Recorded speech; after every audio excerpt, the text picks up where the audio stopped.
intervencions que ens demanen els municipis de Catalunya, però també les confessions religioses a la Direcció General d'Afers Religiosos, tenen a veure directe o indirectament amb el que anem a parlar avui. I, per tant, tenen a veure amb aquells aspectes o no resolts o no ben resolts o, a vegades, desconeguts de la ubicació urbana o urbanística, com vulguin dir, dels centres de culte i de les seves activitats. A vegades de les activitats sense centres de culte que precisarien precisament d'una solució en aquest sentit. I això genera problemes, o problemes de convivència, és a dir, alguns veïns que es queixen, el típic que ja coneixem tots, o senzillament problemes per desenvolupar la pròpia activitat o de qualsevol altre tipus. No és, òbviament, l'únic que cal resoldre quan hi ha una situació d'aquest tipus, però sí que ajuda bastant a les solucions de caràcter urbanístic. La primera qüestió és d'aquesta, més enllà, com saben, del que és preceptiu, que ja saben que la Direcció General d'Afers Religiosos ha de fer un informe cada vegada que es modifica el planejament general als municipis. Més enllà d'aquesta preceptivitat hi ha aquest tipus de consultes. I en segon lloc, la fem... L'altre dia es recordava una frase que vaig sentir-li de John Banville, que és un escriptor de novel·la negra irlandès, que li van fer en una entrevista fa molt de temps i em va quedar. Diu, per mi el món és rodó i les paraules quadrades. I diu, adaptar unes coses a les altres és el més complicat. Però en aquesta complicació, seguia, és on hi ha la gràcia. La gràcia, en aquest cas, de la literatura i de la novel·la negra, que també és curiós comparar la novel·la negra amb el que estem fent, però hi ha una part de misteri, també, i en tot cas el que anem a fer aquí és intentar això, com s'adapta una cosa que tota la vida serà quadrada, que són les normes, les capacitats d'emparaular, de fer paraula, de tot això, tot el que volem fer, i després de la realitat, que a vegades, o sempre, òbviament, i sortosament, s'escapa de tot del control màxim. Però fer això, fer aquest procés, és en realitat apassionant i molt interessant. Què és el que és rodó? Com dic, en aquest cas nostre, aquesta realitat religiosa, que és una realitat que, contra els auguris d'una part de la modernitat, continua i continuarà, probablement, tant en el món occidental com en el món oriental, com en les diferents situacions, per més que el món estigui convuls com estem vivint en aquest moment, és una realitat que perdurarà, que és una realitat diversa formalment. Hi ha diferents realitats religioses. Jo havia estat fa temps regidor d'urbanisme en una ciutat en què la diversitat religiosa era pràcticament anecdòtica. I ara en aquest moment és precisament la norma. I per tant, aquests canvis que ha viscut el nostre país formen part d'aquesta cosa rodona, que diguéssim. I també funcionalment. Uns fan una cosa, els altres una altra. Uns criden quan preguen, que potser no fa falta perquè no s'ha dit mai que Déu sigui sord, diguéssim, però hi ha una pràctica, diguéssim, molt sorollosa. Altres hi ha una pràctica al revés, de molt de silenci, i això té impactes urbans i ciutadans com poden veure. I després és una realitat que impacta també sobre la riquesa i la pobresa, és a dir, que té a veure també amb altres situacions que es donen a la nostra comunitat. Per tant, aquesta és la realitat rodona que hem d'intentar emmarcar i enquadrar. Amb què? Amb què podem enquadrar? Partint d'un fet important, que és la llei de centres de culte de l'any 2010, que sembla que ha estat una bona llei, una llei que la podem modificar el que vulguem, però que és una llei que ens ve per ordenar tot aquest procés i que es va fer en un moment en el que ja es veia venir que hi hauria aquesta diversitat, tot el que se'n deriva, totes les normatives que hem pogut derivar, i després l'ordenament urbanístic local, que és també potser l'objecte avui, l'objecte principal de discussió, però no l'únic. Com ho farem? Primer farem això, el quadrat, el més quadrat, que és el marc jurídic, fent-lo però ja des d'una perspectiva de quines són les escletxes que aquest marc jurídic permet o les esquerdes que hem d'intentar resoldre. Això hi ha un treball molt ben, ara el presentarem d'aquí una estona, dels doctors Juli Ponce i Domènec Sivina, que ens explicaran breument aquesta primera ponència, no breument, tindrem el temps, un temps determinat de cap on anem o què és el que tenim i cap on podríem anar. El segon lloc seria el marc local, que és quan aquesta normativa es troba amb la part de l'ús rodó, que dèiem, que inclou la diversitat, aquesta diversitat religiosa, aquest fet religiós, però inclou també realitats urbanes molt diferents, amb contextos molt diferents, amb orografies diferents que condicionen aquest desenvolupament, que ens presentarem un estudi que es va encarregar al seu dia, que analitza 35 municipis de Catalunya, molt diversos, i que ens permet fer una bona diagnosi de com està la cosa, i per tant quines dificultats i al revés, quines troballes han pogut conèixer aquests municipis, sense jutjar ningú, perquè cadascú amb això fa el que pot, el que vol, i ja veureu que moltes vegades amb moltes ganes i bona intenció. Ens ho farà la Clàudia Ginesio i l'Álvaro Martínez, que són els investigadors que han fet aquest estudi. I en tercer lloc hi haurà un espai per parlar-ne més obertament, perquè coneguem algunes experiències, la de Salt, Sant Boi i Vic, i també les que vulgueu vosaltres, per veure això com s'està vivint i quines són les dificultats i els reptes i les solucions que han anat trobant amb algunes experiències concretes que hem volgut buscar també llocs una mica diferents. En tot cas, ara per fer l'obertura, el benvingut oficial, passo la paraula a l'honorable conseller Ramon Espadaler. Gràcies. Molt bé, moltes gràcies. Moltes gràcies en primer lloc per ser aquí, al districte administratiu. Potser queda lluny de tots. En qualsevol cas, benvinguts. Gràcies a la Direcció General d'Afers Religiosos per aquesta iniciativa i per aquest treball constant i continuat. Jo crec que és una direcció que té molts elements d'atipicitat. Entre ells, un que potser vostès no coneixen és que molts anteriors directors d'afers religiosos segueixen en la mateixa unitat. Per tant, hi ha un treball continuat i el que presentem avui, en definitiva, no és una cosa nova ni que vingui d'aquí 2 dies, sinó que és una etapa més d'un treball continuat en l'àmbit dels afers religiosos. És bastant recurrent la pregunta, escolta, i què fa una Direcció General d'Afers Religiosos amb una administració confessional, com ha de ser, no? I moltes vegades la gent et demanen. I una de les respostes és precisament això que estem fent avui. A més, una direcció general que té per objecte acompanyar en la reflexió i, si s'escau, si se'ns demana en la presa de decisions i si s'escau també en la mediació amb aspectes que tenen a veure amb la diversitat religiosa, que és un fenomen creixent a casa nostra i que ha pres cos particularment els últims anys. No és un fenomen recent, però en qualsevol cas ha anat creixent aquesta diversitat religiosa vinculada particularment, no exclusivament, al fet migratori. Per tant, aquest és el sentit de la Direcció General, fer aquestes tasques de reflexió, d'acompanyament i algunes vegades, i així ho hem fet, i volia deixar-ne constància en un àmbit privilegiat com és aquest per al grau de coneixement que té, en alguns casos fent aportacions, jo crec, valuoses en alguns conflictes bàsicament molt relacionats amb la ubicació de centres de culte, no se us escapa, de cultes diferents al que és majoritari a Catalunya per tradició. Per tant, aquesta és, en primer lloc, una qüestió important i crec que és un oferiment que volem reiterar a tots els ajuntaments, la disponibilitat de la Direcció General i de la Direcció Política i dels seus tècnics per fer de mediadors, si s'escau, interlocutors amb els diferents cultes per tal, perdoneu, estic mig constipat, d'intentar resoldre raonablement bé conflictes que moltes vegades es poden generar i que tenen lloc sobretot en l'àmbit local, perquè l'àmbit local, com en tants altres qüestions, també en aquesta és el primer contacte, la primera, d'alguna manera, frontera i sobre qui recau, per la legislació així ho estableix urbanísticament, algunes de les decisions de qüestions que parlarem avui. Això per un costat.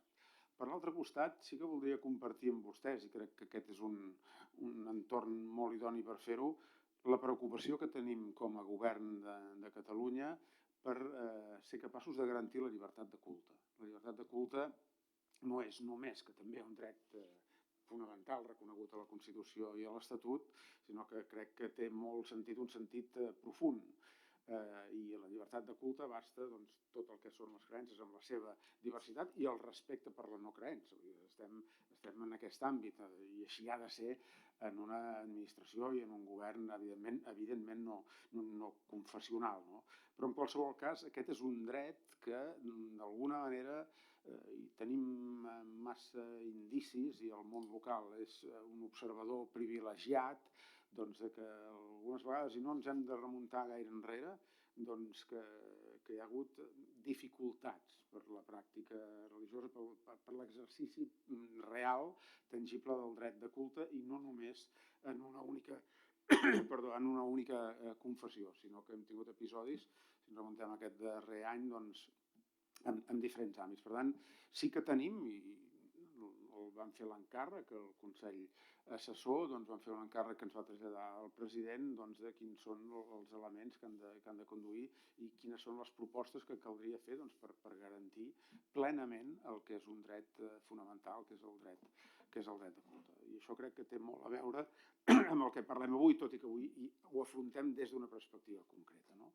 Per tant, oferiment per tot allò, per la reflexió, acompanyament, si s'escau, mediació, reflexió profunda en el sentit que el dret de culte és quelcom, el seu exercici, la seva pràctica és quelcom que preocupa el govern de la Generalitat i que ha encarregat d'alguna manera, i el doctor Torralba coordina un estudi que en el seu moment, just el vam encarregar, deu fer escassament un mes, encara potser no, quan el tinguem el posarem a disposició, com tots els documents i informes que fem des de la Direcció General.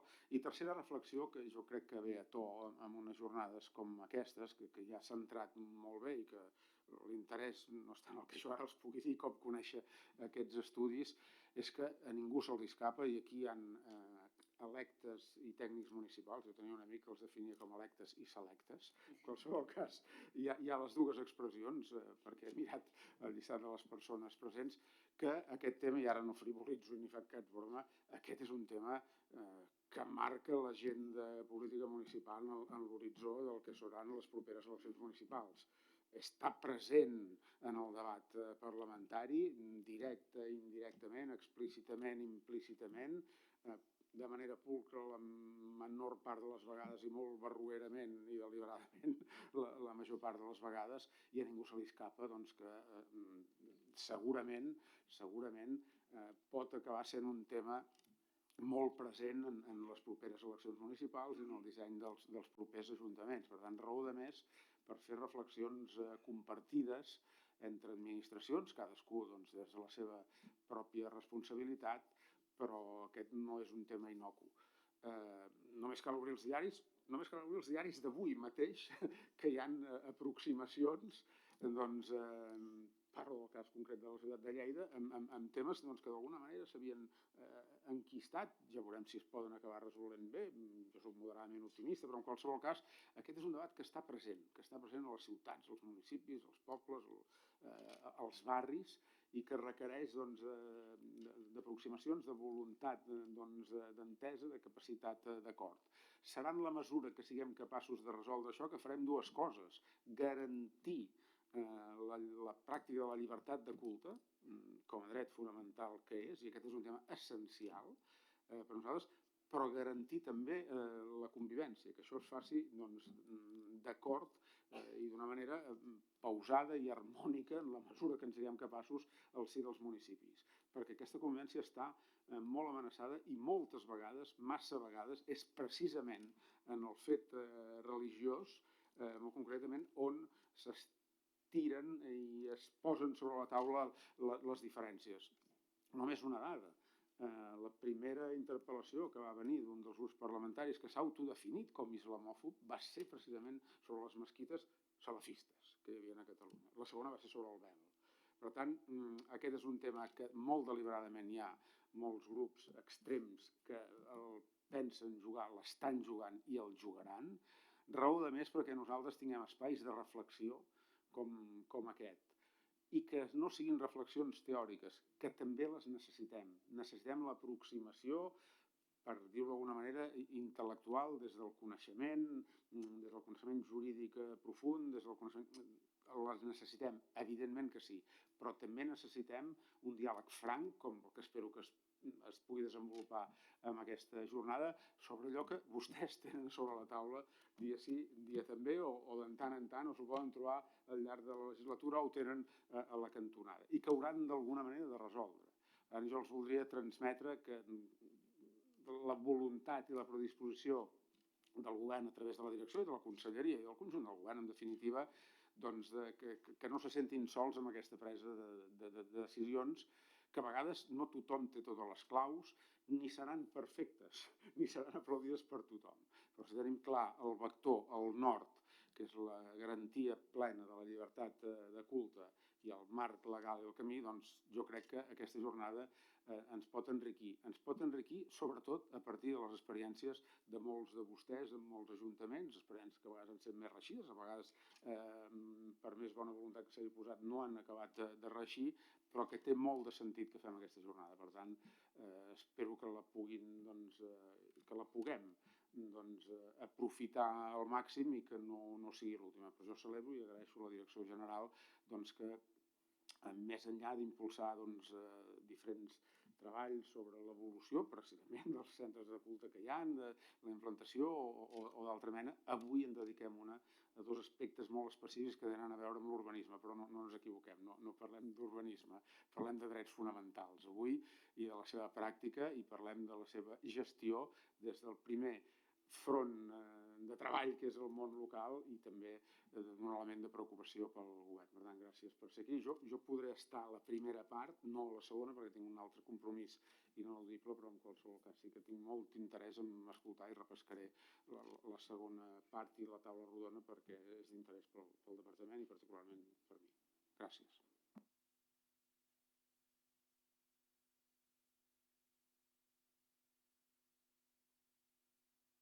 Doncs moltes gràcies. Hem recuperat el temps i són les 10, que és quan teníem previst començar aquesta primera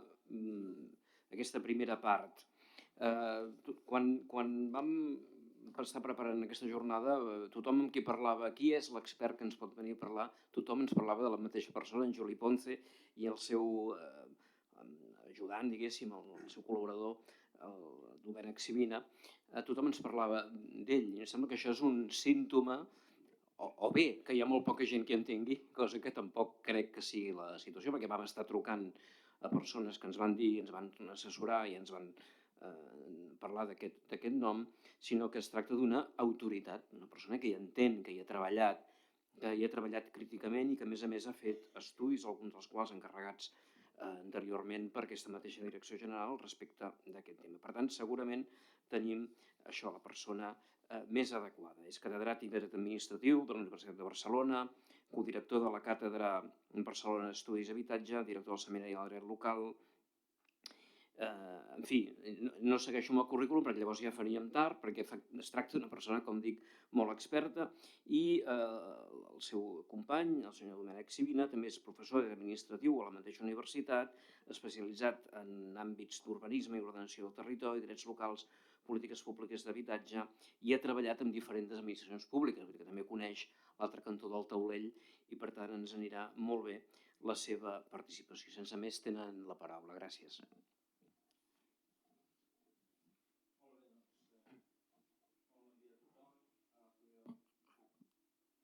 No, vermell. Deia que molt bon dia a tothom. Agafo jo en primer lloc la paraula i el meu col·lega, el professor Domènec Sivina, seguirà després. Volem agrair la invitació, és un honor, és un plaer, i els voldríem explicar algunes qüestions que hem vingut treballant tots dos en peu d'igualtat des de fa anys i que ens agradaria compartir i també donar lloc a un diàleg, si és possible, sobre algunes qüestions. A nosaltres se'ns va encarregar que parléssim del règim jurídic dels centres de culte en relació amb l'urbanisme i que reflexionéssim sobre propostes tècniques i jurídiques per millorar l'aplicació de les normes relacionades amb els centres de culte. I així ho farem. Jo utilitzaré una petita transparència i en la distribució que ens hem fet de feines jo em concentraré en aquests primers 25 minuts en el que seria el paper de la regulació urbanística en relació amb els llocs de culte. Jo al llarg de tot el PowerPoint vaig indicant planejament urbanístic. Tots sabem en aquest fòrum tan especialitzat que no només és el planejament urbanístic, sinó també les ordenances que hi juguen un paper, tant les que desenvolupen el pla com altres ordenances, no? Però per simplificar, cada vegada que parli de planejament urbanístic i ordenances. I en aquest sentit, centrant-me jo en aquest punt, el professor Domènec Sivina parlarà del que ell consideri, però ell ha treballat en els darrers anys i és un especialista, entre d'altres coses, en la qüestió del control de l'activitat religiosa quan comença a desenvolupar-se. Aquest és una mica el repartiment que farem, flexible, però aquesta és la idea. Per tant, des del punt de vista de la regulació urbanística, jo també dividiré la meva intervenció en dues parts. La primera serà parlar-ne una mica precisament del paper de la regulació urbanística, de les normes d'aplicació que van molt més enllà de la llei de l'any 2009 que tots coneixem. És una part del sistema, però no és l'única part. Insistiré també molt, com feia ja el senyor conseller, amb la idea que efectivament estem davant d'un dret fonamental, també un dret reconegut per l'ordenament europeu, no només l'espanyol i el català, però no estic molt segur, i faig la primera afirmació per provocar també un diàleg, no estic molt segur que tothom tinguem al cap i hàgim interioritzat pel que fa a la pràctica urbanística que estem davant d'un autèntic dret fonamental. Després justificaré per què dic això. I finalment exposaré una sèrie de propostes jurídiques i tècniques que es deriven d'uns treballs fets en els darrers anys sobre la millora de la situació existent. Aquest és una mica, diríem, el pla de treball, aquestes dues parts. Anem una miqueta pel tema del règim jurídic. Saltaré moltes cosetes. Només vull dir que, òbviament, el règim jurídic pel que fa a la regulació urbanística dels llocs de culte no és un tema que ens preocupi només a nosaltres ni a l'estat espanyol. És un tema que preocupa molts altres països. Tant és així que a l'àmbit dels Estats Units existeix una llei federal des de l'any 2000 en aquesta matèria, o en el cas italià les regions han dictat diverses lleis establint estàndards urbanístics precisos en matèria de llocs de culte. Per posar només dos exemples que hem pogut estudiar en un llibre que ja vam publicar fa més de 10 anys. Bé, no només és el planejament urbanístic del municipi X o l'ordenança específica del municipi H. Quan estem regulant i decidint la ubicació dels llocs de culte, no estem isolats. I, per tant, com que no estem isolats, el nostre sistema d'actuació en un estat de dret ha d'estar regulat, per suposat, per les normes catalanes i de l'estat espanyol, però també per aquells tractats internacionals que, mentre que el Regne d'Espanya no decideixi, diríem, en sortir-se'n, doncs hem de complir per imperatius de la Constitució de l'Estatut d'Autonomia de Catalunya. Jo no insistiré sobre la Declaració Universal de Drets Humans, sobre la Carta Europea de Salvaguarda de Drets Humans, també amb els seus respectius articles. Vull cridar l'atenció sobre un text en particular que ha donat lloc a jurisprudència, casos pràctics de municipis específics europeus. I em voldria referir a l'article 9 del Conveni Europeu de Drets Humans, que reconeix i protegeix el dret a la llibertat religiosa, inclou en aquesta llibertat la possibilitat d'obrir llocs de culte i també fa reflexions sobre la ubicació dels llocs de culte. Hi ha diverses sentències, en el meu coneixement ninguna que afecti a l'estat espanyol, però sí que afecti altres estats, com és el cas grec o turc, on hi ha hagut pronunciaments específics del Tribunal Europeu de Drets Humans sobre l'obertura i ubicació de llocs de culte. I voldria cridar l'atenció sobre aquesta jurisprudència perquè en aplicació del conveni l'hem de tenir en compte també com a gestors i com a ciutadans que vivim en un estat que forma part del Conveni Europeu de Drets Humans.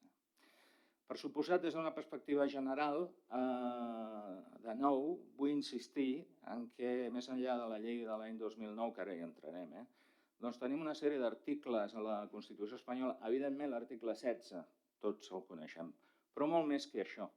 Hi ha diversos articles als que jo i el professor Sivina ens anirem referint al llarg del matí, que semblen una mica més perifèrics o que podem perdre de vista, però que a l'hora de decidir la regulació dels jocs de culte hem de tenir molt presents. Interdicció de l'arbitrarietat, objectivitat, en fi, ho anirem comentant, igualtat. Hem de tenir en compte també diversos articles de l'Estatut d'Autonomia de Catalunya, també, naturalment, que fan referència també a elements del fet religiós. I, per últim, tot i que avui no serà objecte d'atenció per part nostra, naturalment la llei orgànica estatal, les lleis de l'any 92, i aquestes sí que les portaré aquí avui en algun moment, la legislació d'igualtat, tant catalana com estatal. Això és una perspectiva general, diríem, no urbanística, però l'urbanisme no gira sol després de l'eix de l'estat de dret social i democràtic, ha de tenir en compte aquest marc. En quant a legislació específica, naturalment hem de tenir en compte la legislació d'urbanisme estatal i catalana, la refosa de l'any 2010, en el nostre cas, la legislació d'habitatge, la llei estatal de l'any 23 i la catalana de l'any 2007, la legislació d'igualtat, que ja he esmentat abans, també que té esments específics a urbanisme i al fet religiós. També hem de tenir en compte la llei de bases de règim local, això jo no m'ho ocuparé aquí, ho farà probablement el professor Sivina, respecte al fet que tots sabem, en tot cas hem de deixar clar, que a partir de la disposició addicional 17a de la llei de bases de règim local va establir que no es podia exigir llicència als llocs de culte, que s'ha d'exigir comunicació prèvia o declaració responsable. La Generalitat de Catalunya va impugnar aquest article de la llei de bases de règim local amb una sentència de l'any 2021 i el Tribunal Constitucional va dir que aquest article era perfectament constitucional, per la qual cosa no es pot exigir a Catalunya, malgrat el que digui la llei de 2009, una llicència per l'obertura d'un lloc de culte. Però ja dic, això no me n'ocuparé jo. I finalment arribem al final de tot, la darrera però no menys important, a la llei 16 de l'any 2009, naturalment, i el seu decret, que és el que jo em concentraré aquí. Catalunya ha estat pionera en la regulació dels llocs de culte, en línia, com deia abans, amb altres països que ja esmentava. I ara només, llevat error o omissió meva, és el País Basc qui té una llei de l'any 2023, molt més tard, que en part, diria jo, que ens copia, no sé si ens millora, però en part ens copia, i seria la segona llei de l'estat espanyol. Però no n'hi ha prou amb saber-nos tota aquesta legislació, tenir una noció de tota aquesta legislació, que no és només la legislació urbanística, no és només la legislació de 2009, sinó que hem de tenir en compte també la jurisprudència que tant el Tribunal Suprem com el Tribunal Superior de Justícia en les sales del contenciós han anat dictant al llarg dels anys sobre llocs de culte. Jo, especialment, al llarg de la meva breu exposició, em referiré a diverses sentències del Tribunal Superior de Justícia de Catalunya, sala del contenciós, que ha conegut de conflictes que s'han suscitat en municipis catalans respecte a la ubicació de llocs de culte. I aquí en podem extreure també un aprenentatge, diríem, dels problemes, per evitar-los, en podem extreure també un aprenentatge i, com deia, aniré citant alguna d'aquestes sentències. Igualment, els síndics de greuges han fet actuacions en relació amb els llocs de culte, jo aquí poso una de l'any 2019, i també la doctrina de les sindicatures de greuges les hem de tenir en compte perquè ens dona pautes i guies per treballar. Jo la primera idea molt senzilla que vull llançar i que es dedueix una mica de tot el que he exposat fins ara és que quan decidim la regulació dels llocs de culte i la seva ubicació en el territori estem fent ciutat. Estem afectant, en terminologia moderna, el que diríem l'entorn urbà, que és una expressió d'una sentència del Tribunal Constitucional recent, la 64/2025, sobre l'ús turístic dels habitatges. Estem afectant l'entorn urbà, estem afectant el dret a la ciutat, que ja està reconeguda en alguna sentència del Tribunal Suprem. Hi ha diversos instruments de caire internacional. Fem ciutat, no és tan senzill com ubiquem un lloc de culte aquí o allà, permetem l'obertura o no, estem construint les nostres ciutats. I això em sembla un tema important. El dret a la ciutat ha anat guanyant pes, momentum al llarg dels darrers temps, a partir de l'agenda urbana de Quito, de fa ja uns anys, i aquesta idea que es va ser aprovada per resolució de Nacions Unides, d'aquest dret a la ciutat, de la utilització, de l'exercici dels diversos drets en l'espai urbà i rural, podríem afegir. Ara la llei de l'Estatut Municipal Rural també fa un esment a l'entorn rural. Dins d'aquesta qüestió s'imbriquen moltes coses, però voldria fer un esment al tema de la seguretat, perquè segurament és l'elefant a l'habitació. La seguretat té un concepte evidentment estricte, el que consideraríem seguretat pública. Jo ara no em referiria tant, o em referiria també a aquest aspecte, com a la percepció que es pot associar en els llocs de culte amb una certa inseguretat. De vegades és una inseguretat quasi diríem vital, no tant vinculada a temes de delinqüència. Evidentment, el dret a la ciutat inclou la necessitat de tenir ciutats segures. Això implica diverses coses respecte als llocs de culte. La seguretat respecte als propis llocs de culte, la protecció dels llocs de culte. No hi entraré en això, no m'interessa, tot i que hi ha una sentència interessant del Tribunal Superior de Justícia de Catalunya de l'any 2020, en què un litigant afirma que hauria de ser incompatible l'ús religiós en una zona industrial degut als problemes de seguretat que podria patir. No queda molt clar si el lloc de culte o les persones degut a la ubicació del lloc de culte. És una mica... Evidentment, el Tribunal Superior de Justícia de Catalunya no accepta la demanda del litigant. No m'interessa tant aquest aspecte com aquest altre, encara per treballar a Catalunya. L'existència de llocs de culte en una ubicació urbana adient, l'assistència a les esglésies i el sentiment religiós. La pregunta és, fa que disminueixi la inseguretat en els municipis? I els indicis que tenim, no del nostre país, jo no conec, tampoc de l'estat espanyol, els indicis que tenim, sobretot dels Estats Units, donen una resposta positiva. La ubicació és la ubicació correcta i adient de llocs de culte dignes que genera un cinturó de seguretat al seu voltant, mentre que la segregació i els llocs de culte indignes generen problemes de seguretat. Això jo crec que ens haurien de fer reflexionar i segurament aquí hi ha lloc en el futur per fer estudis empírics també a casa nostra. Bé, el que els estic dient, traduït a la legislació, aquí tenen dues lleis referides a igualtat, el que els estic dient en definitiva és que quan vostès planifiquen i gestionen llocs de culte estan fent ciutat, estan contribuint o no al desenvolupament urbà sostenible i estan afectant a moltes qüestions vinculades amb la ciutat, la mobilitat, la seguretat, no només el que ja és molt, el dret fonamental a la llibertat religiosa. Ubicar llocs de culte implica regular la seva ubicació, implica emetre normes, planejament o ordenances. Planejament sabem ja des de fa molt temps, estem entre especialistes, que és considerada una norma de caràcter reglamentari. Les ordenances, per suposat, també ho són. És inevitable, llavors, que parlem de qüestions jurídiques. No són les úniques, però són importants, són les regles del joc. Per jugar a handbol o a futbol, bé, no s'ha de saber de memòria el codi, diríem, si no que ha de ser un bon jugador, una bona jugadora, sí o no, si té habilitats, però no podem desconèixer el codi, les regles mínimes per jugar al partit.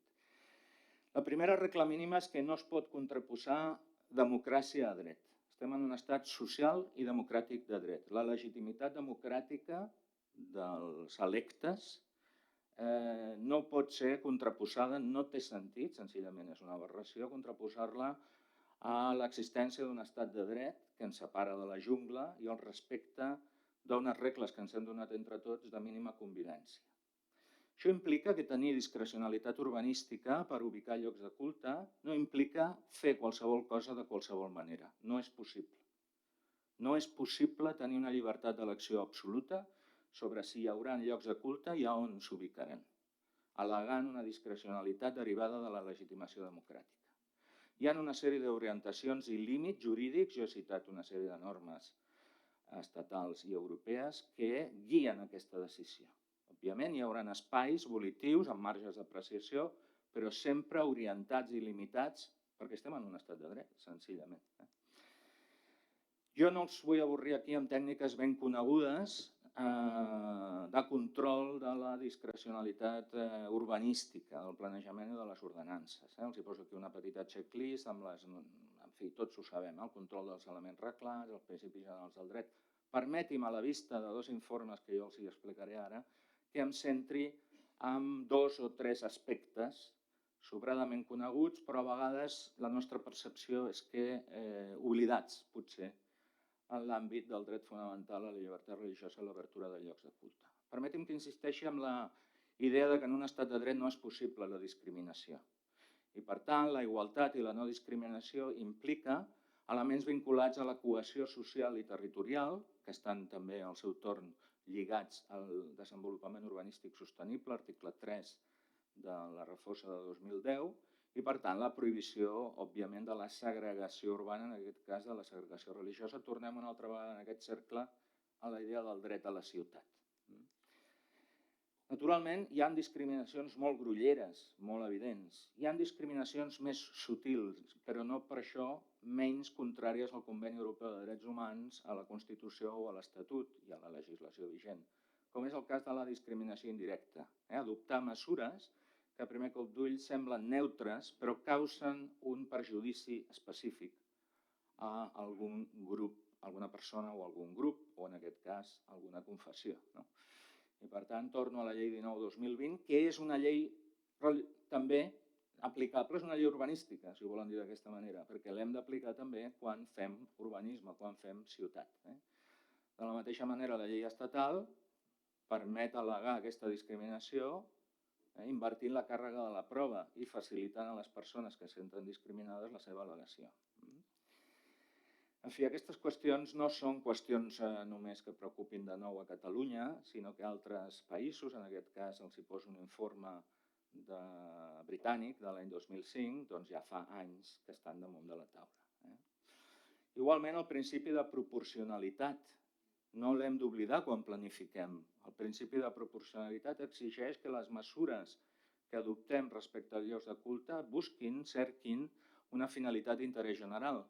Si no és així, es produirà el que de tota la vida s'ha conegut com una desviació de poder en terminologia tècnica, que pot arribar, si s'escau, a qüestions vinculades al Codi Penal. Jo no hi entraré aquí en qüestions penals. En segon lloc, no només s'ha de seguir una finalitat d'interès general, s'ha de triar la mesura urbanística de regulació menys restrictiva possible pel dret fonamental a la llibertat religiosa. S'han de considerar diverses alternatives i triar la menys restrictiva possible. I, finalment, la proporcionalitat en sentit estricte, els beneficis que es deriven en sentit ampli de la regulació han de superar i s'ha de justificar els costos en sentit ampli, no estic parlant econòmicament només, de la regulació. I acabo amb el principi de bona administració, potser menys conegut, reconegut ja en milers de sentències del Tribunal de Justícia de la Unió Europea i del Tribunal Suprem. Aquí tenen una, triada a l'atzar, que implica una obligació als gestors, als planificadors urbanístics, de desplegar una diligència deguda o deguda cura en el moment de decidir a on s'ubica un lloc de culte. Diligència deguda o deguda cura, un estàndard de conducta que, si es viola, els tribunals entren contínuament a declarar la invalidesa de les decisions administratives que es prenen. I això, en funció de l'article 30 de l'Estatut d'Autonomia de Catalunya, que reconeix aquest dret a una bona administració, implica una sèrie de conseqüències que nosaltres, quan gestionem, hem de tenir en compte. Actuar d'una determinada manera, considerant tots els elements rellevants i, sobretot, justificant suficientment i congruentment el per què prenem determinades mesures. Bé, acabant ja, seria la meva segona part. Hem fet ja molta feina i ara només caldria analitzar-ho una mica més en detall petit, en el grup molt més petit, baixar el zoom, i per això utilitzaré 2 estudis que vam tenir l'oportunitat de realitzar el professor Domènec Sivina i jo mateix, un de l'any 2021, un estudi empíric de 10 municipis catalans, un altre de 2 anys més tard, l'any 2023, en què, extraient del primer informe, el primer informe té més de 1.000 pàgines, vam analitzar aquests 10 municipis i en total l'anàlisi ens va portar 1.000 pàgines, masses pàgines. Llavors, l'any 2023, amb un format molt més senzill, vam extreure els problemes i les possibles solucions que modestament nosaltres plantejàvem. Permeti'm en pocs minuts explicar-los aquests dos informes i ja cediré la paraula al meu company. L'informe de 2021, de fet, és el que es coneix en la terminologia de la millora regulatòria com una avaluació ex post de la llei de l'any 2009 i del seu decret. Per fer aquesta avaluació ex post vam agafar una mostra no representativa en un país que té gairebé 1.000 municipis, però sí diria significativa, de 10 municipis que vam triar en diverses àrees de Catalunya. I a través de l'anàlisi d'aquests 10 municipis vam extreure diverses qüestions, diverses tendències que vam detectar. La tendència que vam detectar des de l'aprovació de la llei de 2009 va ser una tendència a centrifugar els nous llocs de culte cap a situacions perifèriques urbanes, essencialment zones industrials, quan no es prohibia també la ubicació del lloc religiós en zones industrials. Sovint sense cap consideració de la mobilitat existent, si era bona, era dolenta, era suficient o era insuficient. A més, també vàrem detectar, a través de l'aprovació sovint d'ordenances, una sèrie de regulacions i limitacions, distàncies, aforaments, en fi. Tenim aquí l'informe i la casuística és molt variada, però totes aquestes restriccions tendien, en alguns municipis, a tractar els llocs de culte, que estan associats a l'exercici d'un dret fonamental, igual i en ocasions pitjor, a altres usos com usos d'oci o de restauració. És a dir, era més limitatiu, més restrictiu en llocs de culte.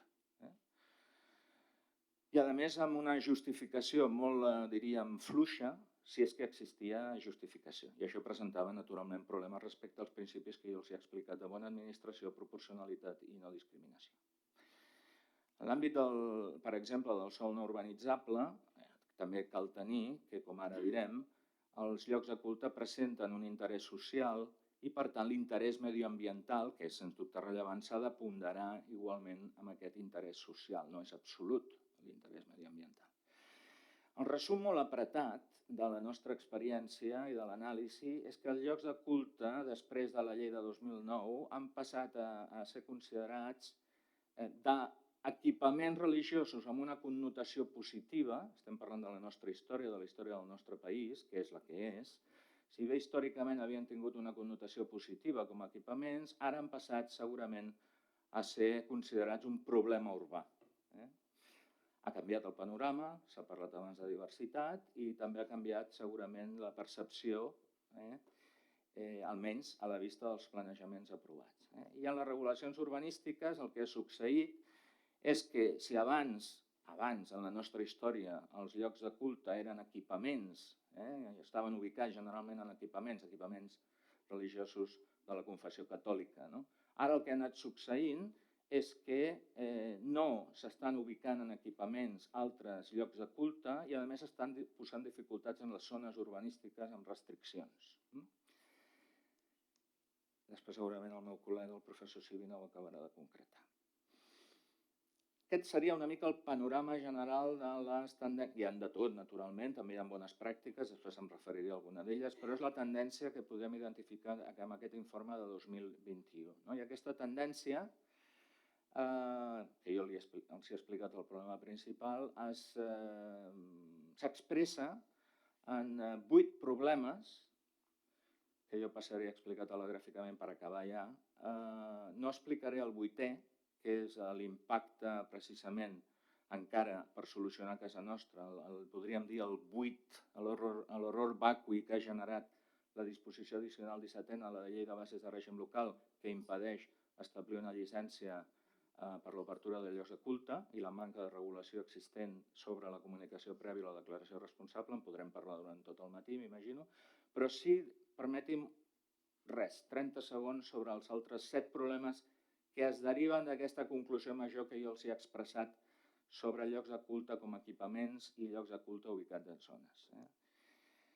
Aquestes propostes precisament les vam incloure en l'informe de l'any 2023, aquest informe molt més breu, extret de les 1.000 pàgines del primer informe, i les vam classificar en propostes tant normatives com no normatives. No sempre és necessari modificar la normativa. A voltes es tracta d'una qüestió de pràctica, de gestió, i per tant el que cal és corregir, detectar, corregir, millorar, però en alguns casos sí que podria ser convenient fer modificacions normatives. Bé sigui a través de l'anomenat soft law, podria, en fi, la Generalitat pensar en protocols, instruccions o circulars, algun esment faré ara, o bé ja dintre de les modificacions normatives pensar si aquestes modificacions o han de ser a la legislació urbanística o han de ser a la legislació de centres de culte, i dins de la legislació de centres de culte no és el mateix, especialment en el context actual, no és el mateix modificar una llei, amb totes les dificultats que comporta, que modificar un reglament. Nosaltres creiem que hi ha aspectes que es poden millorar modificant el decret que desenvolupa, simplement modificant el decret que desenvolupa la llei de l'any 2009. 30 segons i després, per qualsevol aclariment en la conversa, a la seva disposició. Problema derivat, ho hem dit ja una mica, no? Els llocs de culte nous no s'estan ubicant en sistemes urbanístics, terminologia tècnica, vostès les coneixen millor que jo. En realitat s'estan desplaçant cap a les zones, ja que no poden establir-se com a sistemes urbanístics, i a les zones s'estan establint, en alguns casos, mesures restrictives no justificades. Tenim una ombra de segregació religiosa possible damunt de la taula. Aquí tenen l'article 4 de la llei de l'any 2009, amb aquesta obligació de preveure sòl amb destinació al sistema urbanístic d'equipament comunitari. Evidentment, aquest article connecta amb l'article 34 de la Refosa, i aquí una mica jo crec que el camí ja seria avançar en aquesta configuració dels llocs de culte dins dels sistemes. Hi ha aquí un interès de la comunitat, hi ha aquí un interès social, hi ha aquí un dret fonamental a exercir, i en el cas de les zones, reforçar totes les mesures possibles per fer efectiu el principi de proporcionalitat, el de bona administració i el de no discriminació. Per a garantir què? La cohesió social i territorial, l'urbanisme sostenible, en fi, em remeto a tot el que he explicat. Creiem que la legislació no emfatitza suficientment la necessària compatibilitat de l'ús religiós amb altres usos urbanístics. Aquesta havia estat la tradició a casa nostra, fins i tot el Pla General Metropolità de Barcelona, per exemple, de l'any 76, en vies de ser substituït pel Pla Director Urbanístic, preveu la possibilitat, fins i tot en zones industrials, d'introduir usos urbanístics. Nosaltres el que proposem és que, per defecte, com una aportació conductual, per defecte, la compatibilitat ha de ser la regla general. I només la incompatibilitat es pot decidir en funció de les circumstàncies del cas i justificant-lo estrictament. Jo crec que una modificació d'algun article de la llei, especialment del reglament, que aquí, com veuen, no acaba de deixar clar aquesta compatibilitat, diu, no exclou per si mateix. No, no exclou per si mateixa, no, és compatible. Llevat que es justifiqui estrictament les raons del per què no és compatible. Participació de les confessions religioses, ara previst als articles 3 i 5 de la llei.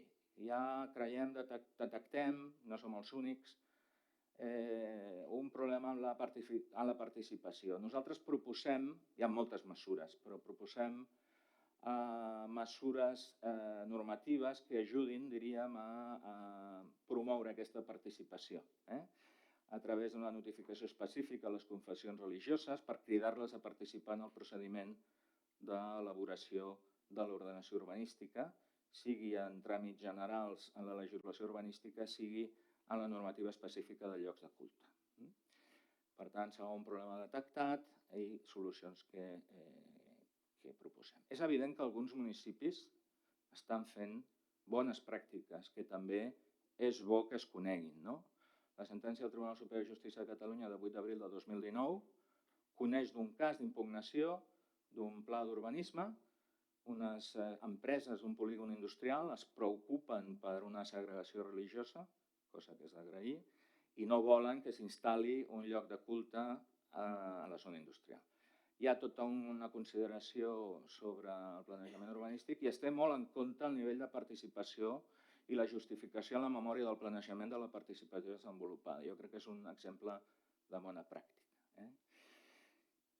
Tenim una insuficiència dels estudis a la pràctica de les necessitats municipals per la ubicació dels equipaments solars amb usos religiosos. Detectem en la nostra mostra una insuficiència d'estudis seriosos de les necessitats. Per tant, recomanem també no només un canvi i una conscienciació, jornades com aquesta poden ajudar, sinó també algunes modificacions normatives que podrien ajudar especificant més aquesta necessitat.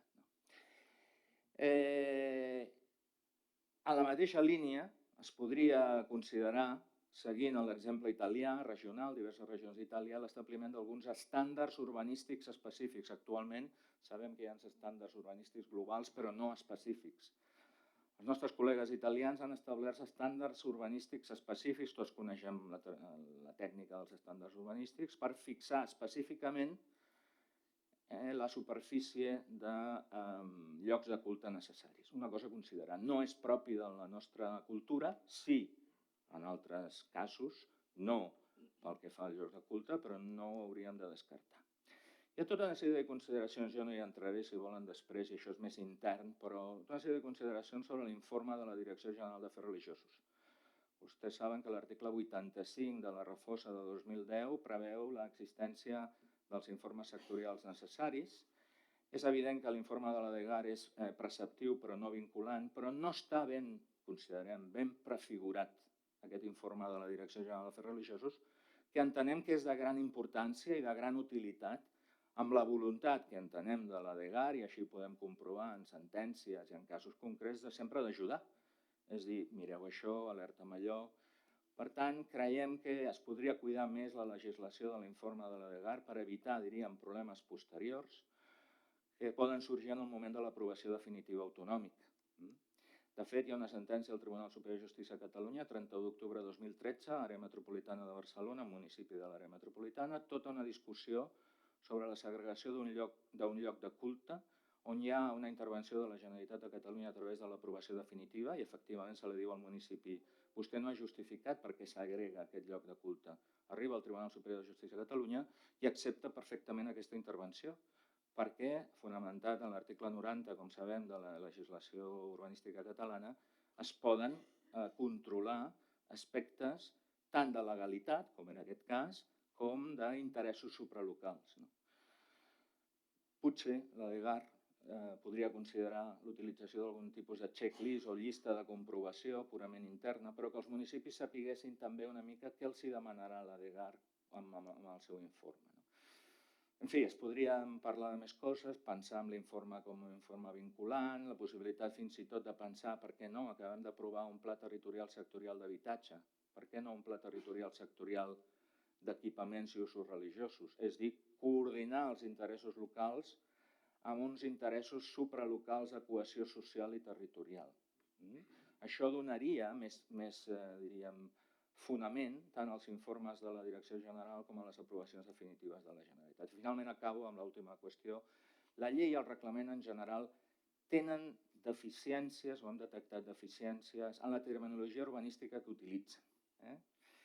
De fet, en algun cas, això ha permès a algun municipi, quan la DEGAR li ha instat a través de l'informe que corregís algunes qüestions del seu planejament derivat, li ha permès respondre no, escolti, el planejament derivat no, perquè la llei del 2009 s'ocupa dels plans d'ordenació urbanística municipal, per tant, no afecta, en fi.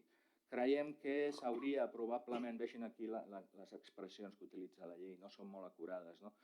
Creiem que s'hauria de, probablement en el reglament, per acabar de precisar, en fi, utilitzar la terminologia que tots coneixem de l'article 55 de la Refosa sobre el planejament urbanístic general, el derivat, i per tant ser més curós perquè sembla que hi ha aquí la possibilitat d'un filtratge elegant de que no, aquest tipus de plan no està afectat per, naturalment que està afectat, no només per la llei del 2009, sinó per totes les disposicions que jo he intentat explicar-los atropelladament. I aquestes serien una miqueta les conclusions pel que fa al planejament.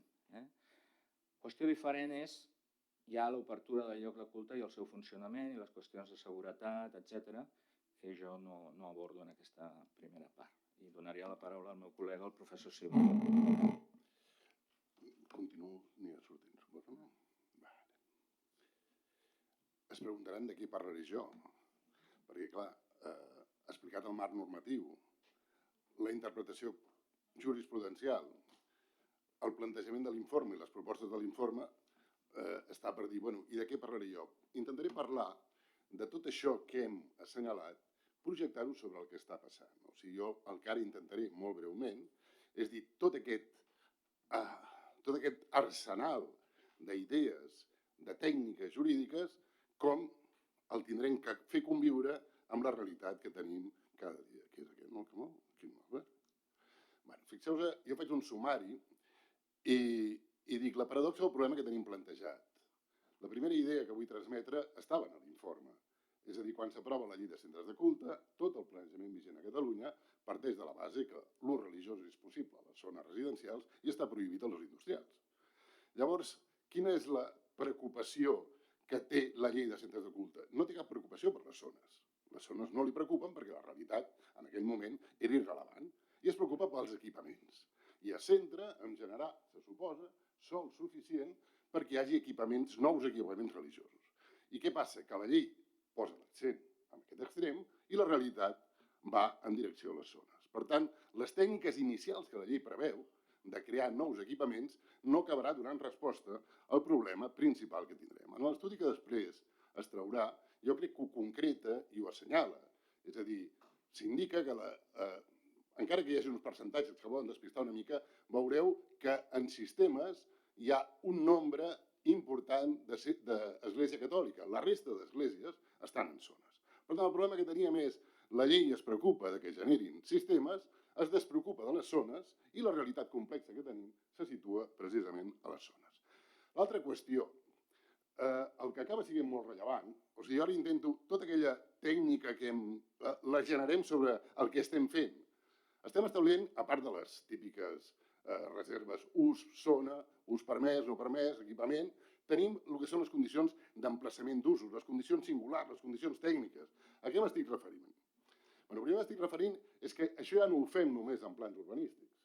Actualment, les condicions de densitat, distància, etc., les que ara veurem, estan en plans urbanístics, perquè, òbviament, la llei d'urbanisme ens obliga a l'ordenació detallada de persones, i, per tant, l'ordenació detallada d'usos ja ha de ser. Tenim ordenances que s'intitulen d'activitats de pública concurrència perquè estan agafant les competències locals que els atribueix aquesta legislació, que bàsicament atén a títols competencials, seguretat i convivència, que jo voldria dir d'entrada que a part de que la terminologia que sempre fem servir ara és Unió Europea, raons imperioses d'interès general, entorn urbà, aquesta habilitació competencial fa referència també a drets fonamentals.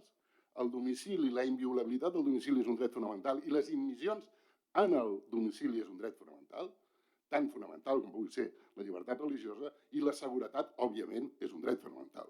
Això ho explica, per exemple, que la legislació catalana diu que en un carrer de més de 6 metres no pots posar un aforament decent. Han d'arribar els bombers, han d'arribar els policies. Per tant, en el contrapès apareixen aquestes idees, però vinculades amb una legislació que està molt poc atenta al concepte de ciutat. La pública concurrència examina que si barres musicals, que si no sé què, que si fan soroll, que si tenen impacte normatiu, i després ara tenim una nova generació d'ordenances, que són ordenances que tenen habilitades pel Pla General. Hi ha molts plans generals que tenen ordenances de paisatge urbà, de rehabilitació, però també acompanyen ordenances d'usos. Per tant, fixeu-vos que no tenim només planejament. Després veurem que sigui una ordenança o un pla no és irrellevant. Bé, de què estem parlant? Passo i salto de pressa. Per exemple, aquí vaig agafar de Barcelona l'últim pla d'usos, el 2025, Ciutat Vella, aprovat inicialment. Quin tipus de condicions? Densitat màxima, densitat per activitat, impacte nocturn, amplària mínima de carrer, superfície mínima, distància lineal, restriccions relatives a habitatge, usos protegits. Bé, fixeu-vos que el planejament, els urbanistes, avui dia estan perfectament ubicats en el sentit de dir, quan estic fent aquestes limitacions, què estic limitant? El dret de llibertat d'empresa. Com que estic limitant el dret de llibertat d'empresa, on me'n vaig? Me'n vaig a les raons imperioses d'interès general. I me'n vaig a la protecció de l'entorn urbà i el medi ambient, la convivència, la mixtura d'usos, i aquí entraríem en el que el professor Juli Ponce estava apuntant, estem fent ciutat.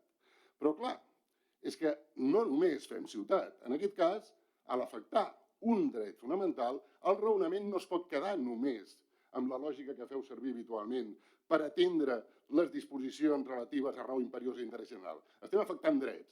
Llavors, fixeu-vos que com que els títols són convivència, salut pública, el conseller, el director general han parlat de dret de la llibertat, convivència, seguretat. Bé, aquests títols competencials també afecten a drets fonamentals. Per tant, quan estem limitant els usos residencials, quan estem protegint els usos residencials, estem protegint el domicili, la inviolabilitat del domicili, les no admissions al domicili. Ho dic una mica perquè a vegades també hem de saber contraposar els drets que estan en joc. De la mateixa manera que puc posar un recurs d'emparament per defensar la llibertat religiosa, el puc posar per defensar el domicili. Si un senyor em toca el piano al costat de casa, m'està fent immissions. Llavors, per exemple, és curiós, i me'n vaig directament, a l'últim que he mirat, que és el pla d'usos de Ciutat Vella, Barcelona, està atapeït de plans d'usos. N'hi ha 14, 15, 16. El de Ciutat Vella no preveu per res. No fa cap previsió respecte a llocs de culte. Hi ha un company de l'Ajuntament que per reafirmar-ho li ha preguntat. Diu, no, a Barcelona no tenim en els plans d'usos cap mena de limitació relativa als centres de culte. Només tenim un problema en els polígons industrials del Besòs, on de cop i volta s'hi han abocat les congregacions religioses perquè no sabien on posar-se i allà estan discutint. Per tant, la primera pregunta que t'has de fer és per què ho regulo. Ja ho deixo, una cosa que pot semblar molt senzilla, però que és la primera pregunta que ens hem de fer. Per què regulo o no regulo? Després, que estiguin en plans o ordenances, ja et dic, estic intentant que tot el que hem dit abans ho projectem en el dia a dia i de manera concreta per no repetir-me. Bé, no és el mateix que estigui en una ordenança que estigui en un pla. I no és el mateix des del punt de vista de la documentació del procediment i de l'informe de la Direcció General. Què passa amb les ordenances locals? Ens anem a la llei de bases de règim local i ens diu que s'aprova en aprovació inicial, aprovació definitiva i informació pública. És obvi que aquesta regulació no dona resposta a les exigències que la legislació bàsica de procediment exigeix per l'aprovació de normes. Llavors, què succeeix?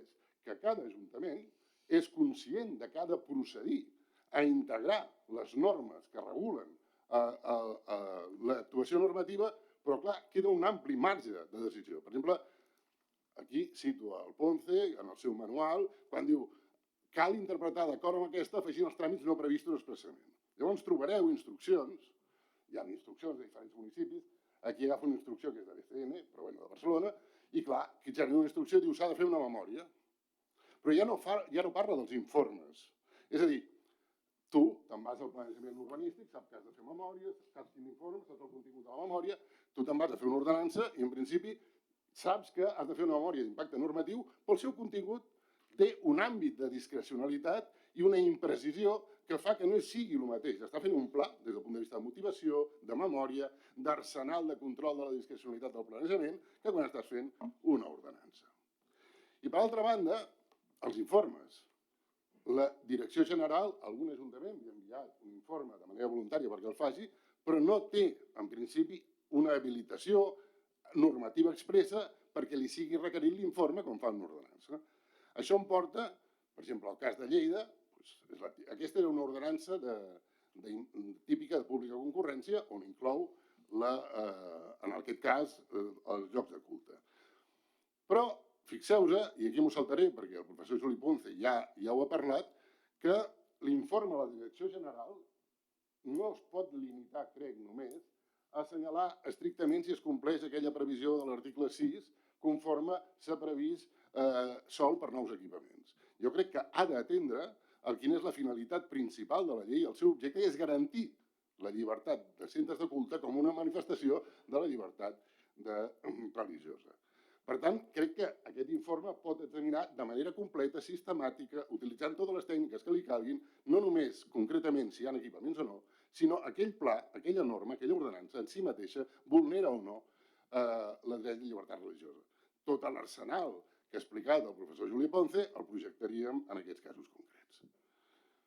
Bé, què exigeix la legislació de centres de culte i el planejament urbanístic? Jo aquí vaig mirant d'anar de pressa perquè hi hagi també un espai. Si vaig passar de pressa, perdoneu, però intento que hi hagi un espai després per poder parlar de les coses. Bé, la legislació de centres de culte, en la seva exposició de motius, diu l'aportació d'aquesta llei a la garantia de l'exercici del dret de llibertat de culte consisteix a establir que els plans d'ordenació urbanística municipal preveien sols en qualificació de sistema d'equipament comunitari on s'admetin els usos de caràcter religiós. Per tant, sembla que la garantia de centres de culte s'ha de projectar necessàriament en aquests equipaments. Llavors aquí faria un seguit de reflexions que tots els que esteu treballant en l'àmbit urbanístic tindreu al cap. Bé, què és el que s'ha de qualificar com a sistema en la legislació urbanística? Què és un sistema? El conjunt de sistemes, en definitiva, és el que estructura la ciutat des del punt de vista de què? Un és que els sistemes han de permetre la resta dels usos bàsics. Hi ha un ús residencial, un industrial i un terciari. Home, si no tinc vialitat, tinc que tindre uns sistemes de mobilitat que em permetin fer aquests usos principals. Però després hi ha el desenvolupament territorial i urbà sostenible, l'article 3, que jo defenso que en el nostre ordenament s'aproxima al dret de ciutat, però això ara és una qüestió purament disquisitiva, que té 3 elements. O sigui, per una banda, hi ha la vessant de creixement econòmic, un pla de preveure un àmbit de creixement econòmic, hi ha un àmbit de sostenibilitat ambiental en un sentit omnicomprensiu, ambiental, i després hi ha la vessant social, és a dir, aquest desenvolupament sostenible ha de garantir l'exercici dels drets, ha de garantir l'ascensor social, ha de garantir la cohesió social, ha de garantir un model de ciutat suficient. Doncs bé, els sistemes es projecten sobre això. És l'estructura que genera, permet que un pla compleixi amb aquest desenvolupament urbà sostenible. Llavors ens hem de pensar, i què li passa als usos religiosos? Quan penseu en sistemes, l'article 34, la llei d'urbanisme, us diuen quins usos? Docents, sociosanitaris, esportius, i apareix ús religiós, culturals. Llavors la pregunta és, quan un ús religiós aconsegueix complir, d'acord amb les necessitats del municipi, que prèviament han d'haver estat valorades, compleix complir aquesta funció estructuradora del municipi. Aquesta idea que ens ha transmès de la legislació italiana o bé els estudis dels Estats Units, en el sentit que aquest ús el puguis connectar amb l'estructura de la ciutat, amb el desenvolupament urbà sostenible. Clar, això exigeix, primer, que es tingui una certa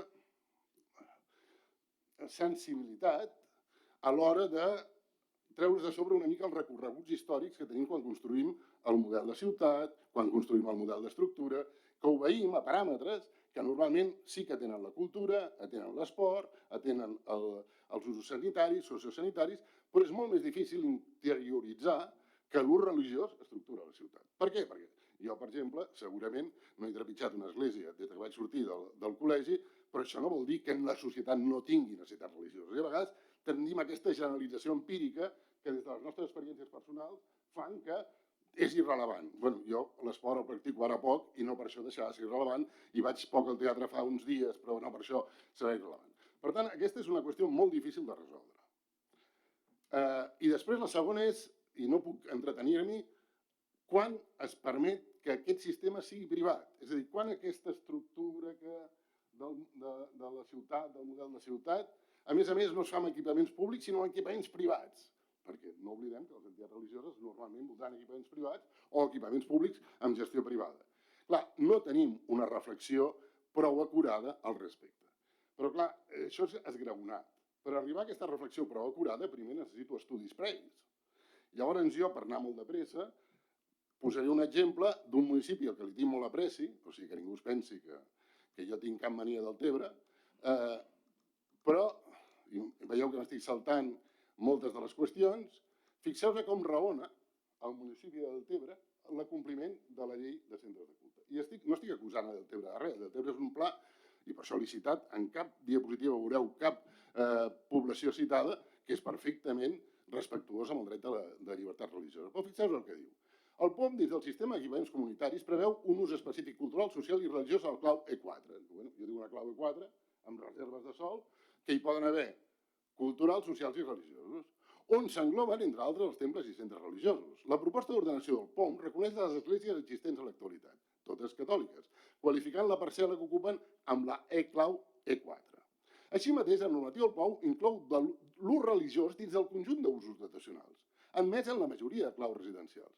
Cal dir que en cap moment del procés de redacció del POM s'ha manifestat per part de l'Ajuntament de Deltebre o altres estaments interessats la necessitat de preveure una reserva específica per a l'establiment d'un nou equipament d'aquesta naturalesa. És a dir, un quan fa un pla no espera que li diguin si a Figueres cal preveure un pla d'infraestructures culturals. Ja es dona per suposat que a Figueres tindràs un pla d'infraestructures culturals o un pla d'infraestructures esportives. Es dona per suposat que tu has de generar el coneixement suficient per fer-ho. Llavors, i amb això acabo aquesta reflexió, 1053, aquesta reflexió sobre els sistemes. La dificultat dels sistemes és que tenim poc interioritzat i no realitzem els estudis suficients per poder-ho valorar. Ens anem a les zones. Les zones, el problema principal és aquests requisits o condicionants tècnics específics, densitat, amplada, carrer, etc. Només n'hi ha un paràmetre que és indiscutible o fàcil de justificar, que és l'amplada de carrer, que és el que us deia abans. Entren les ambulàncies o no entren. Però a partir d'aquí, la densitat, la distància entre establiments. Cal fer la primera reflexió que us he dit. Cal incloure o no els centres de culte entre els que són objecte de condicionants especials? Si entenem que sí, que és perfectament legítim, els posem a la mateixa alçada de regulació que els usos culturals, teatre, sales de concert, i ocasionalment ens podem plantejar altres activitats que es puguin equiparar, però no, ni les discoteques, ni els locals comercials, ni res. Per tant, la primera idea és podem efectivament establir unes condicions específiques en els centres de culte. Podem fer distàncies mínimes, podem fer innumerables requisits d'aquests. Ara pensem que amb la situació actual és molt intuïtiva la justificació. A mi quan em demanen que justifiqui la correcta aplicació de la norma, és molt intuïtiu. Per què? Perquè no disposem de prou informació. Per exemple, ara l'Ajuntament de Barcelona està establint el que és el Codi Únic de Local d'Activitat, és a dir, tindrà informatitzat tots els locals amb activitat, amb superfície. A més, com que té tants plans d'usos, ha tingut que fer un cens d'activitats. Clar, jo si tinc aquesta informació, és molt més senzill començar a prendre decisions, a generar models i a justificar. Per tant, la intel·ligència artificial, els nous mitjans ens ajudaran molt. Ara, com que no la tenim, jo una solució, dic que una solució és A i A no és possible, no és una solució. Per tant, què hem de pretendre? Jo crec que a nivell molt ràpid. El control de la discrecionalitat, com ha apuntat el professor Ponce, més o menys el sabem, dius, què tens que fer? Primer, que hi hagi una situació de fet que ho justifiqui. La primera idea, per què ho regulo? He de contestar per què ho regulo. Si aquí poso un exemple d'un municipi que diu no tenim cap problema amb els centres de culte i en canvi estableix restriccions de tot ordre i tota condició. Segona, els requisits procedimentals. No només hem de fer procediments com les memòries que indiquen que complim o no complim una determinada previsió d'equipaments. Hem de procedir a analitzar de manera concreta el contingut de cada un. Desviació de poder. Bé, hi ha coses molt grolleres. Es demana un centre de culte i immediatament es proposa la suspensió de llicències i el canvi de planejament. Motivació. És imprescindible motivar, explicar, justificar. I després vindrien el que ja són els elements més importants. Dret a una bona administració, interdicció de l'arbitrarietat. Aquí, per exemple, considero que és clarament arbitrari. Ho dic perquè tinc que anar molt de pressa, però un exemple que a mi em sembla d'arbitrarietat. Equipaments comunitaris, religiós, cultural, docent, esportiu, sanitari i assistencial. Espectacles públics, cinematògrafs, teatres, audició. És evident que teatrals, audició, musicals, cinematogràfics són equipaments culturals. Clar, jo el que no puc fer és excloure els equipaments culturals i incloure els centres de culte. És a dir, ja que no sóc capaç de disposar d'una tecnologia que em permeti afinar tant distàncies, crear models algorítmics, almenys hi ha coses que són molt simples d'aplicar. És a dir, hem de tractar allò que volem resoldre, que li imputem a un centre de culte i li imputem en d'altres activitats, les hem de tractar igual, en cap cas de manera pitjor, de manera discriminatòria, amb l'agravant que tindríem que justificar-ho més. Però insisteixo que aquesta major justificació tampoc és una qüestió que crec que sigui absolutament definitiva, perquè, i això quan congregació presenta un recurs d'empara en defensa d'un dret fonamental, a vegades la resposta que a mi se m'acut és dir, bé, doncs que tens drets fonamentals també davant. Tens la seguretat, tens el domicili, tens les no omissions, etc. El dret d'igualtat, no discriminació i sobretot el més rellevant, que és la proporcionalitat. Que, com que ella ha anunciat, tampoc insistiré molt, però primer has de demostrar que hi ha un interès a resoldre, un interès general a resoldre, en aquest cas els centres de culte, i entens que generen un problema. En segon lloc, has de dir la mesura que prenc permet resoldre el problema, sí, o permet, amb els termes de menor restricció, sí, ponderant el conjunt, perquè aquesta menor restricció, a vegades també els centres de les congregacions ho entenen, que la restricció ja per si mateixa s'ha de valorar, no? S'ha de posar en ponderació de la resta i finalment que la decisió final és prou justificada. Com que són les 10:58, jo crec que el que pretenia era agafar tot l'ancoratge, tot l'instrumental que teníem i projectar-lo sobre el que ens està passant. Jo crec que la doble visió ens ofereix com ho podem justificar, com es tindria que canviar la normativa, que va ser una proposta que en el seu dia es va fer en aquest estudi conjunt, i ara finalment poder debatre aquesta realitat de distàncies, com ho fem, per què ho fem, i que tinguem present, jo sempre ho dic, que vull dir, no podem aplicar el mateix motllo sempre. És a dir, ja sé que tenim el motllo de llibertat d'empresa, limitació de la llibertat d'empresa, ara en aquest cas tenim també un dret fonamental com és la llibertat religiosa en la vessant de centres de culte. I perdoneu per la velocitat, però és que era molt difícil intentar explicar-ho tot de manera molt... Són les 10:59, perdoneu.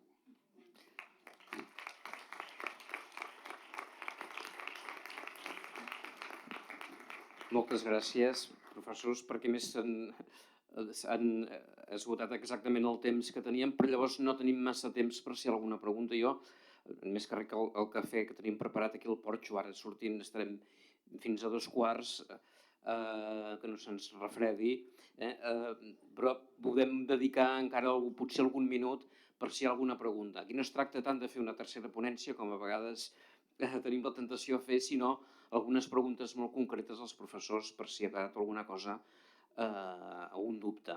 D'acord? Hi ha alguna pregunta, doncs? Si hi ha una paraula, davant. Gràcies. Intentaré ser molt breu i molt concret, però no ho soc perquè és impossible. I parteixo del punt de partida més senzill de tot, és que tots estem carregats de prejudicis. Tots. Qui digui el contrari m'enganya. I en aquest sentit, quan t'hi poses a terres i has d'aplicar tota aquesta teoria que vostès han explicat avui, després és molt difícil. Perquè, primer de tot, no tenim una definició de què és un centre de culte. I ara seré molt ridícul fins i tot amb l'expressió. Un escorxador de xais és un centre de culte? Doncs dependrà. Per unes persones sí, per unes persones no. El Camp Nou és un centre de culte? Ho porto al ridícul, El Bulli, allà dalt, que el teníem, el restaurant aquell, era un centre de culte o no era un centre de culte? És que, per mi, el principal problema, jo quan penso primer de tot en un centre de culte, malauradament, penso en una església. I ho sento, però és que tinc aquest ensenyament des del principi bàsic, des del minut zero, gairebé. El primer que em van fer em van llançar aigua al cap. I això només s'arregla amb definicions clares. I en aquest sentit, jo me'n vaig, per exemple, amb la muntanya màgica que tenim aquí al costat, a 30 o 40 quilòmetres d'aquí, i tot aquell espai és centre de culte, és un centre religiós, perquè allà hi ha restaurants, hi ha museus, hi ha hotels, podríem dir hotels. Tot això es tramita amb una simple comunicació prèvia? Jo no ho sé encaixar. Ho sento, simplement és una pregunta. Això s'encaixa amb una comunicació prèvia? Moltes gràcies. Si sou tan amables d'identificar-vos, potser serà més fàcil. Perdoneu. Soc arquitecte, treballo en un ajuntament molt petit, aquí al Garraf. El meu nom és Òscar Muñoz i l'Ajuntament és Olivella. Moltes gràcies. Fem primer preguntes, si bé creuen convenient. Jo crec que simplement... D'acord, respostes. Val, per favor. Ho dic perquè així potser anirem més ràpids. Hi ha alguna pregunta més? No? Doncs vinga, endavant. els centres de culte estan definits a la legislació i els centres de culte estan definits a la legislació i crec que es poden delimitar amb precisió. Sí que és cert que hi ha entitats associatives que plantegen algun tipus d'activitat que et pot fer confondre, però al final els remets a si estan inscrits o no en el registre de centres de culte, i jo crec que aquest no seria, entenc, potser estic equivocat, crec que no seria el problema principal. El problema principal seria aquelles associacions que aparentment volen simular que són congregacions religioses, però per això disposem, crec, del registre de centres. A mi em sembla una intervenció molt adient i d'agrair, no? Crec que el company és arquitecte, no? Però ha utilitzat una tècnica molt pròpia dels juristes, que és la reducció a l'absurd, no? Com que no sabem què és un centre... No, jo crec que sí que sabem què és un centre de culte. Està a l'article 3 de la llei i tenim prou problemes per afegir-ne més. Jo crec que sabem el que és un centre de culte. N'hi ha prou amb una comunicació prèvia per fer això? Podríem preguntar-ho de tantes altres activitats que hem decidit, d'iniciativa econòmica, que hem decidit una comunicació prèvia a una declaració responsable i que ho estem aplicant. En tot cas, es podria tornar a modificar la llei de bases de règim local i tornar a establir llicència, però això s'escapa una miqueta aquí, del Parlament de Catalunya també, i per tant el que ens ha dit la llei i el Tribunal Constitucional, cadascú podem tenir la nostra opinió i dedicar-hi tota una jornada a opinions, però no podem demanar una llicència. Ha de ser comunicació prèvia o declaració responsable. Malauradament, potser amb la nostra exposició, aquest punt no l'hem tractat tant, el professor Sivina s'han ocupat a l'informe, però jo crec que aquí hi ha un dèficit, precisament, a cobrir, perquè no és tant si ha de ser llicència, comunicació prèvia o declaració responsable, com quina bona regulació tenim de tot això i quins serveis d'inspecció tenim per fer-ho complir. Ara, de moment, sense entrar en majors disquisicions, jo diria, això ho has estudiat tu, en saps més que jo, que hi ha un dèficit de regulació en aquest àmbit. Si qualsevol de vosaltres entra a la pàgina web de qualsevol ajuntament i cerca quina és la documentació que ha de presentar a la comunicació de centre de culte, observarà que s'aplica la llei de facilitació i es diu certificat o projecte i poca cosa més. Per què? Perquè no hi ha una regulació específica de la documentació que s'ha d'acompanyar. De totes maneres, jo crec que hi ha activitats amb molt més impacte en comunicació. Parlaria d'escorxadors, granges de truges, en fi, no crec que sigui, però bé, això és opinable. Si és suficient o no la comunicació, jo no m'hi posaria tant. Sí que és cert que els ajuntaments, bonament, no han normativitzat què és el que s'ha de fer, ho acostumen a penjar directament a la pàgina web, no ho incorporen a les ordenances, perquè les ordenances de pública concurrència, en principi, no són ordenances que hagin de regular els centres de culte, i com que es van trobar amb una llei que els deia llicència, van regular pensant que era una llicència, desapareix la llicència, i sí que trobem una manca de regulació específica de quina ha de ser la documentació d'aquestes comunicacions. Això, en l'informe, també hi fèiem esment. Jo ho hagués pogut explicar, però és que tens que anar atropelladament per intentar explicar totes les coses. Però jo diria que sí, que és un tema obert, que ha de ser comunicació i que caldria una regulació més precisa de quina és la documentació, perquè la documentació no és irrellevant. Si jo estic demanant una assegurança, estic demanant una assegurança. Si jo estic demanant que sigui obligatori, per exemple, això passa molt amb les activitats, obligar de comunicar al veïnat o no, o sigui, fer un tràmit previ de qui ho vol imposar, que comuniqui al veïnat que ho vol fer, perquè com hi ha comunicació no cal, òbviament, n'hi ha un procediment. En fi, hi ha múltiples qüestions que es podrien estudiar. No volem allargar més, però que no hi hagi una regulació més acurada no vol dir que es pugui fer qualsevol cosa de qualsevol manera. Hem explicat que hi ha tot un marc, ja sé, principis. És a dir, no està regulada la documentació? Demanaré el certificat a la primera papilla que es va fer No, escolti, això és proporcionat. Ho està demanant a tothom. Vull dir que hi ha uns criteris, jo ho sento, no? Ens queixem que hi ha molta regulació, amb això acabem, ens queixem que hi ha molta regulació, que som un país de molta regulació, es parla de 500.000 normes aprovades des de la Constitució i de la burocratització i no sé què, però després, quan hi ha un forat, no sabem què fer. I en el pitjor dels casos optem per fer el que ens sembla de qualsevol manera. Una mica el missatge que hem intentat transmetre és que fins i tot amb una regulació minsa no es pot fer qualsevol cosa de qualsevol manera, jo diria. Moltes gràcies. En tot cas fem això, una estona de prendre el cafè i a 2:15 quedem per continuar aquí. Moltes gràcies.